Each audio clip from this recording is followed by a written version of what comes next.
I'm going to show you how to make a zebra bead. This is just black, and I'm going to melt enough glass to get a nice spacer size bead, a base, to make the zebra out of.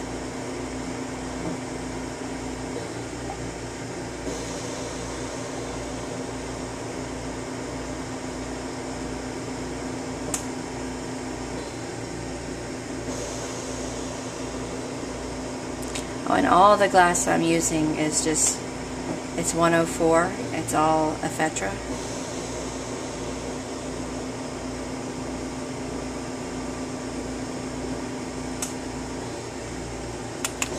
Okay, and melt it and get a good shape. As soon as it stops wobbling, or there we go. Okay, and then you can use either a light or dark ivory, because it's going to look white under the encasement anyway, and if you use actual white, it has a tendency to bleed and look purple around the edges of the white. So this is actually dark ivory because I'm out of light. We're going to draw Ys and straight lines.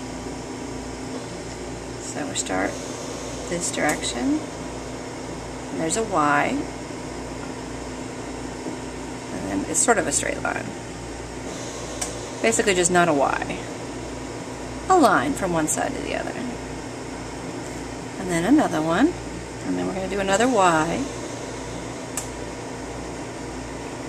And then another straight line. And then we're going to melt the whole design in. And you can actually leave it unencased. It'll look just fine. But I like encasing everything, so I think this rod's going to pop because there's a crack in it. It's going to be fun. Let's see if I can heat it up and get a nice gather without cracking. That little crack right there. And we're going to keep our fingers crossed that the bead, oops, see there it went. The bead doesn't break off the bead release, because I dipped these mandrels a couple of weeks ago, and it's been really humid here. And the bead release just generally doesn't like that. At least the kind I use doesn't. And there's a bubble in there, and I'm just going to pretend like I don't see it instead of picking it out. So, alright, warm base bead, nice gather of glass.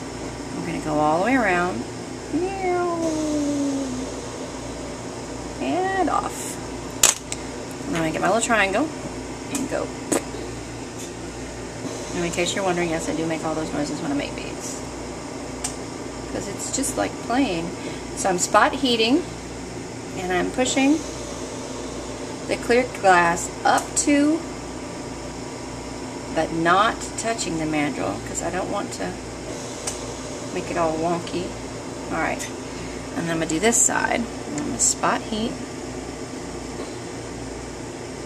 and push it up to the mandrel is relatively close. As soon as the clear melts, it'll pull it the rest of the way. So I don't have to be perfect.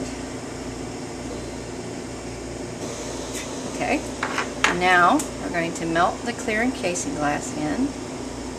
You can see the little bubble. It's right there.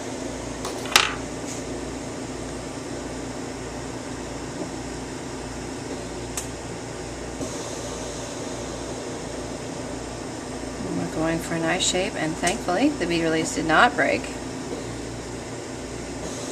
If I had made an encased flower and tugged and pulled on it, I bet you it would have.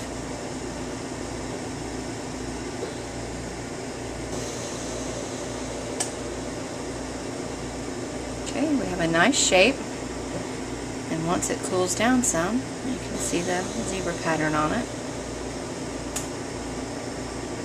And the cool thing about zebras is you can make them in any color combination. I've made them with the silver glass and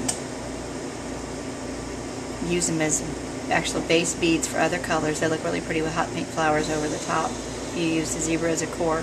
But there you go. It's a zebra bead.